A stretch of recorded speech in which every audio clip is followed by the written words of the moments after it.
हे माधव, मनुष्य का मन स्त्री को देखकर क्यों विचलित हो जाता है? क्यों पुरुष के भीतर अपवित्र विचार उत्पन्न होते हैं? श्री कृष्ण मुस्कुराए और बोले, हे पार्थ, यह संसार कामनाओं की धारा में बह रहा है।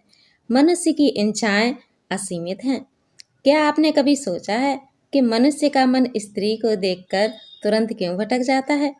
क्यों एक साधारण मनुष्य भी स्त्री को देखकर ऐसे विचारों में चला जाता है जिन पर उसका कोई नियंत्रण नहीं होता?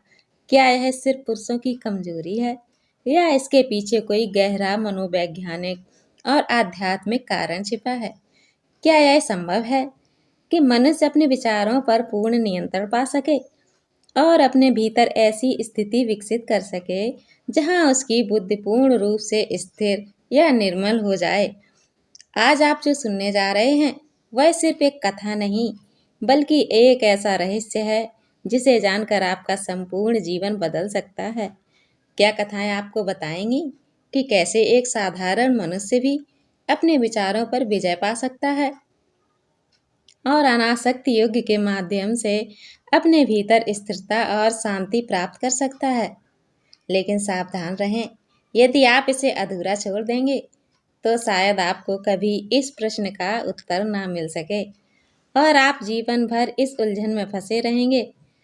धृतराष्ट्र के दरबार में महाभारत के युद्ध का आंखों देखा हाल सुना रहे थे। उन्होंने बताया कि कुरुक्षेत्र में युद्ध से पहले अर्जुन और श्री कृष्ण के बीच गुड़ संवाद चल रहा था। यह संवाद केवल एक उपदेश नहीं, बल्कि आत्म विजय का दिव्य संदेश था।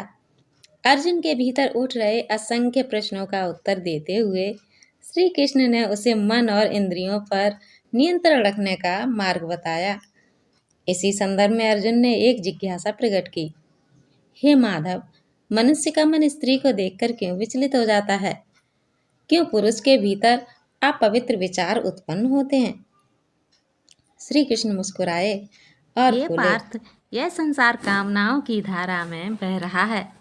मनुष्य की इच्छाएं असीमित हैं। जब तक मनुष्य अपनी इच्छाओं पर नियंत्रण नहीं करता, तब तक वह इनका दास बना रहता है। मनुष्य की सबसे बड़ी दुर्बलता उसकी इंद्रियां हैं। जब आंखें किसी सुंदर वस्तु को देखती हैं, तो मन उसे पाने के लिए व्याकुल हो जाता है। स्त्री के सौंदर्य को देखकर मनुष्य का मन उसी की ओर आकर्षित होता है, क्योंकि उसकी बुद्धि विषय में फंसी होती है।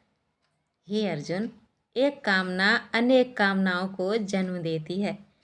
मनुष्य जितना विषयों की ओर आकर्षित होता है, उतना ही वह अपनी तृष्णा के जाल में फंसता चला जाता है। अर्जुन ने प्रश्न किया, हे मधुसूदन, यदि मन को नियंत्रण करना ही उपाय है, तो क्या इंद्रियों को दबा देना समाधान नहीं है? श्री कृष्ण ने उत्तर दिया, नहीं पार्थ, केवल इंद्रियों को दबाने से मनुष्य के भीतर उत्पन्न होने वाली इच्छाएं समाप्त नहीं होती हैं।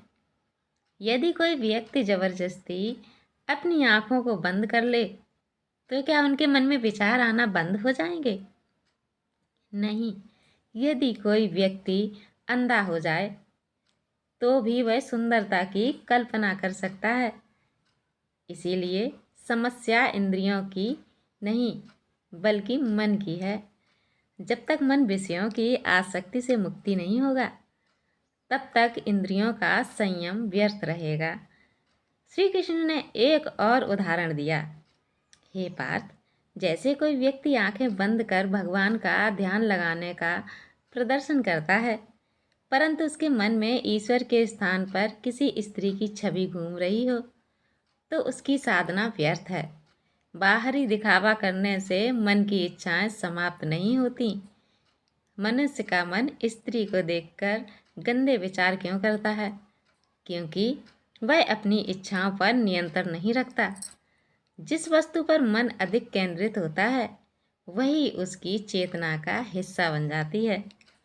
यदि कोई व्यक्ति स्त्री को केवल एक शरीर के रूप में देखता है, तो उसके मन में अपवित्र विचार आते हैं। लेकिन यदि वही व्यक्ति स्त्री को माता या बहन या देवी के रूप में देखे, तो उसके विचार स्वतः ही पवित्र हो जाते हैं।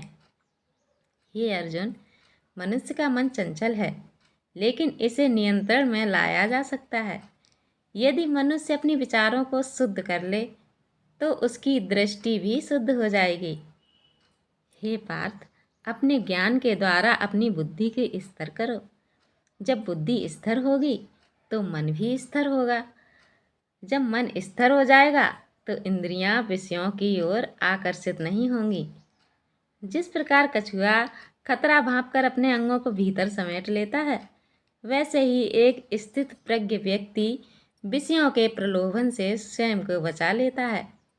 इसके बाद श्री कृष्ण ने गीता का एक श्लोक अर्जुन को सुनाया। यदा संहरते चायं कूर्मो अंगानीव सर्वश इंद्रियाणीन्द्रियार्थेभ्यस्तस्य प्रज्ञा प्रतिष्ठिता। अर्थात जिस प्रकार कछुआ अपने अंगों को संकुचित कर भीतर समेट लेता है, वैसे ही जो मनुष्य अपनी इंद्रियों को विषयों से विरक्त कर लेता है, उसकी बुद्धि स्थिर हो जाती है। श्री कृष्ण के इन वचनों ने अर्जुन के भीतर एक नया प्रकाश भर दिया। उसे समझ में आ गया कि मन की इच्छाओं को दबाने से समाधान नहीं होगा, बल्कि उन्हें सही दिशा में मोड़ना होगा। मनुष्य का मन स्त्री को देखकर गंदे विचार इसलिए करता है क्योंकि वह स्त्री को केवल भोग की वस्तु मानता है। यदि वह स्त्री को एक पूजनीय रूप में देखे तो उसके विचार स्वतः ही पवित्र हो जाएंगे। जो कोई भी अपने मन को विषयों से हटाकर ज्ञान और आत्म संयम के मार्ग पर ले जाए, वह सच्ची शांति प्राप्त करता है।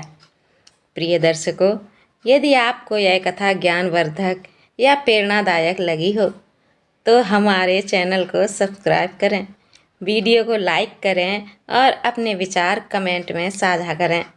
यह कथा उन सभी तक पहुंचाएं जिन्हें आत्म संयम और मन के नियंत्रण की शक्ति को समझने की आवश्यकता है। दोस्तों, मिलते हैं अगले वीडियो में एक और ज्ञानवर्धक कहानी के साथ।